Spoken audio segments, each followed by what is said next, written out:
శ్రీమాత్రే నమః. సర్వమంగళ మాంగళ్యే శివే సర్వార్థ సాధికే శరణ్యే త్ర్యంబకే దేవి నారాయణ నమస్తే. అందరికీ నమస్కారం. నేను మీ సాయి శర్మ దత్తానంద. ఈ రోజు మనం తెలుసుకునేది మిథున రాశి వారికి వారి జీవిత విశేషాలు ఏంటి, వారికి ఏ విధంగా బాగుంటుంది, వారు ఏ విధంగా వృత్తిరీత్యా వ్యాపారీత్యా ఏ విధంగా ఉంటే బాగుంటుంది అన్ని విధాలుగా కూడా ముందుగా మనం తెలుసుకుందాం. అయితే వీరి యొక్క గుణము తత్వం చూసుకుంటే కనుక 3 గుణాలకు సంబంధించిన వారు అయి ఉంటారు. ఒక్కొక్క నక్షత్రానికి ఒక్కొక్క ప్రభావం వీళ్ళ మీద ఉంటుందన్నమాట. ముందుగా చూసుకుంటే దైవతాగణం, రాక్షసగణం, అదేవిధంగా మనుష్యగణం ముగ్గురికి సంబంధించిన వారు వీరై ఉంటారనమాట.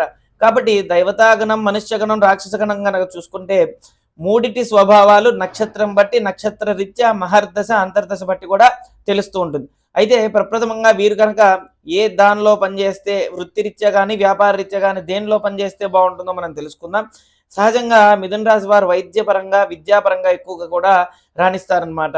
ఏదైనా సరే ఉంటే వైద్య వృత్తి అయినా ఎక్కువగా రాణిస్తారు, లేదంటే విద్యాపరంగా కూడా ఎక్కువగా రాణిస్తారు, లేదంటే తొందరగా వివాహమైన తర్వాత భార్యాభర్తల మధ్య ఒక మంచి అండర్స్టాండింగ్తో మంచి కుటుంబాన్ని నడిపించే స్థితి వీళ్ళల్లో ఉంటుందన్నమాట.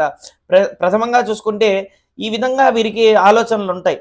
అన్ని విధాలుగా కూడా బాగా మంచి ముందడుగు వేసే స్వభావం, ఎక్కడికి వెళ్ళినా ముందడుగులోనే ఉంటారు.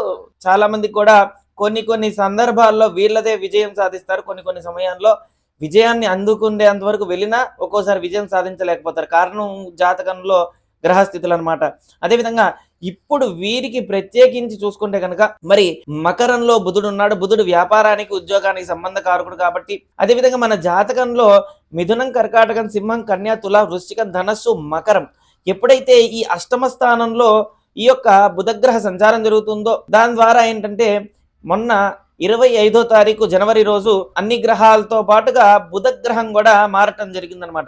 బుధుడు ఎప్పుడైతే మారతాడో, బుధుడు మారడం వల్ల సహజంగానే కొన్ని ఇబ్బందులు పడడం, అష్టమ స్థానంలో బుధుడు ఉండటం వల్ల అనుకున్న వ్యాపారం అంతగా రాణించలేకపోవడం, ఉద్యోగపరంగా ఆటంకాలు కలుగుతూ ఉండటం, ఇబ్బందులు పడుతూ ఉన్నారనమాట ఈ యొక్క మిథున రాశి వారు. సహజంగా చూసుకుంటే మొన్నటి వరకు సప్తమ స్థానంలో బుధుడు ఉండటం వల్ల అన్నిట్లో అనుకూలత, లాభాలు, వ్యాపారం అన్ని కూడా బాగున్నాయి. కానీ ఇక నుంచి కొద్దిగా వెనక్కి పడే అవకాశం ఉంది. కాబట్టి జాతకంలో మనకి బుధుడు కనుక మంచి స్థితిలో ఉంటే ఎలాంటి ఇబ్బందులు లేవు, కానీ నీచ స్థితిలో ఉంటే కనుక ఇవన్నీ కూడా ఇబ్బందికరంగా ఉంటుందన్నమాట. మార్చి నుంచి చూసుకుంటే ఫిబ్రవరి, మార్చి, ఏప్రిల్లో ప్రారంభ దశ అనమాట. ఎప్పుడు కూడా మనకి ప్రారంభ అంతర్దశ అనేది ఉంటుంది. ప్రారంభ దశ, మహర్దశ, అంతర్దశ ఇలా దశలు ఉంటాయి. ప్రత్యేకించి బుధుడు ఎప్పుడైతే అష్టమ స్థానంలోకి వచ్చాడో అది ప్రారంభ దశ కాబట్టి సహజంగా 3 నెలల పాటు మంచి యోగదాయకంగా ఉంటుంది. అన్నిట్లో కూడా కలిసి వస్తుంది. ప్రత్యేకించి వ్యాపార పరంగా, ఉద్యోగపరంగా కొన్ని ఆటంకాలు ఎదురయ్యే అవకాశాలు ఉంటాయన్నమాట. ఎంత మంచి మాట్లాడినా చెడుగా అర్థం చేసుకునే వాళ్ళు ఎక్కువ ఉంటారు. మనం ప్రయత్నించిన ప్రయత్నాలన్నీ కూడా చుట్టుపక్కల వాళ్ళే మనం చేసేదంతా కూడా వ్యతిరేకంగా చెప్పడం 10 మందికి, అన్నిట్లో కూడా రివర్స్లో ప్రవర్తించడం, మనం చేసే వ్యాపారం కానీ ఉద్యోగం కానీ ఆటంకాలు కలిగించాలనుకోవడం, ప్రమోషన్స్ అన్ని మన చేతి వరకు వచ్చినవన్నీ కూడా చెడగొట్టాలనుకోవడం. అంటే ఇవన్నీ కూడా ఎప్పుడు జరుగుతాయంటే జాతకరీత్యా, గోచారరీత్యా రెండిట్లో కూడా ఒకవేళ మన గ్రహస్థితులు అనుకూలంగా లేనప్పుడు ఇలాంటివి జరుగుతాయి. గ్రహస్థితులు కనుక అనుకూలంగా ఉంటే అన్ని మంచి జరుగుతాయి, దానికి భయపడాల్సిందే. ఒకవేళ జాతకాన్ని పరిశీలించినప్పుడు గ్రహస్థితులు బాగాలేకపోతే ఇలాంటివన్నీ కూడా ఎక్కువ ఎదురయ్యే అవకాశం ఉంటుంది. దాని పరిష్కారం మనం జాతకాన్ని చూసి క్షుణ్ణంగా పరిశీలించి ఏ గ్రహం బాలేదో తెలుసుకొని ఆ గ్రహానికి అధిష్టాన దేవత, ఆ మూలమంత్రం జపం చేయడం వల్ల ఖచ్చితంగా కూడా మంచి జరుగుతుంది. ఈ యొక్క విధంగా చూసుకుంటే మార్చి, ఏప్రిల్, మే, జూన్, జూలై, మే నుంచి చూసుకుంటే కనుక సహజంగా వీరికి ఇప్పటి వరకు కూడా నవమ స్థానంలో ఈ యొక్క గ్రహ సంచారాలు జరుగుతూ ఉన్నాయి.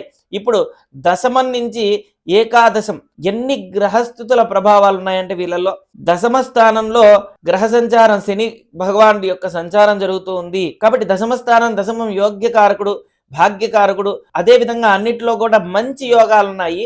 ఆ యోగంతో పాటు కొన్ని ఇబ్బందులకరంగా రాహుతో కలిసి ఉండటం వల్ల, రాహు ప్రభావం చేత మనం అనుకున్నదంతా కూడా రివర్స్లో ప్రవర్తించడం, వ్యాపార పరంగా కానీ, ఉద్యోగ పరంగా కానీ, ధనపరంగా కానీ సమృద్ధిగా వస్తున్నప్పుడే సరైన సమయంలో అవగాహన లేకపోవడం, కోపంతో, ఎందుకంటే వీళ్ళకి కుజుడు ఎప్పుడైతే వీర స్థితిలో ఉన్నాడో వక్రించి కుజుడు ఉండటం వల్ల వీరికి వ్యతిరేకమైన స్వభావం, వ్యతిరేకమైన ఆలోచన, వ్యతిరేకమైన క్రోధం ఇలాంటివన్నీ కూడా ఎదురయ్యే అవకాశం ఉంది. ఎంత మౌనంగా ఉంటే అంత మంచిది. ఎంత మౌనంగా ప్రవర్తిస్తే అంత మంచిదన్నమాట. సహజంగానే వీరికి లోపల ఒకటి బయటకు నటించడం చేత కాదు, ఉన్నది ఉన్నట్టు మాట్లాడేస్తారు. దాని యొక్క ప్రభావం అధికమైన కోపం ఈ రెండు అవ్వటం వల్ల స్నేహితుల పరంగా, మిత్రుల పరంగా, బంధువుల పరంగా ఇలాంటివన్నిటికి పరంగా వ్యతిరేకత అనేది ఒకటి సూచిస్తూ ఉందన్నమాట.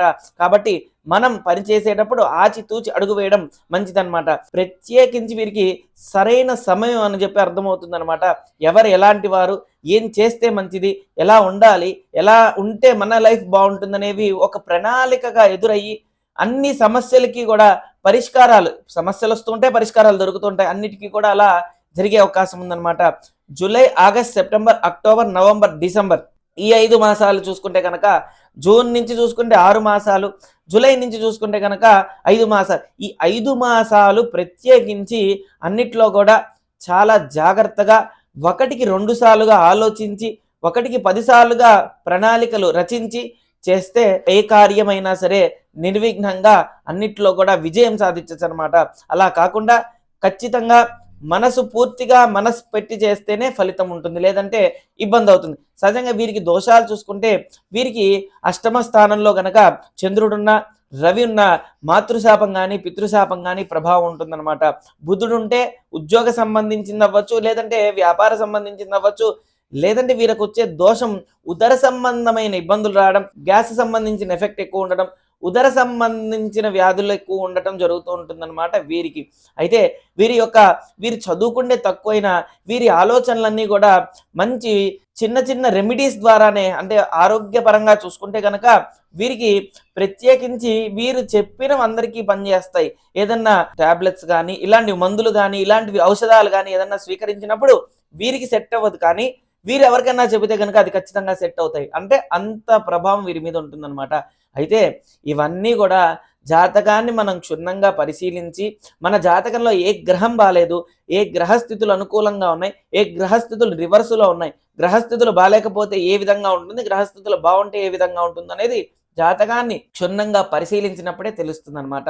కాబట్టి జాతకంలో వీరికి ప్రత్యేకించి కొన్ని సమస్యలు ఎదురయ్యే అవకాశం ఉంది. కాబట్టి ఈ సమస్యలన్నిటికీ కూడా పరిష్కారం ఏంటిదంటే, ఎప్పుడూ కూడా విష్ణు సహస్రనామం, లక్ష్మీనారాయణ స్తోత్రం ఇవన్నీ కూడా ధ్యానం చేస్తూ శ్లోకం కవచం చేస్తే కనుక మంచి ఫలితం ఉంటుందన్నమాట. ఓం శ్రీ దత్తాయ నమః, ఓం శ్రీ దత్తాత్రేయాయ నమః.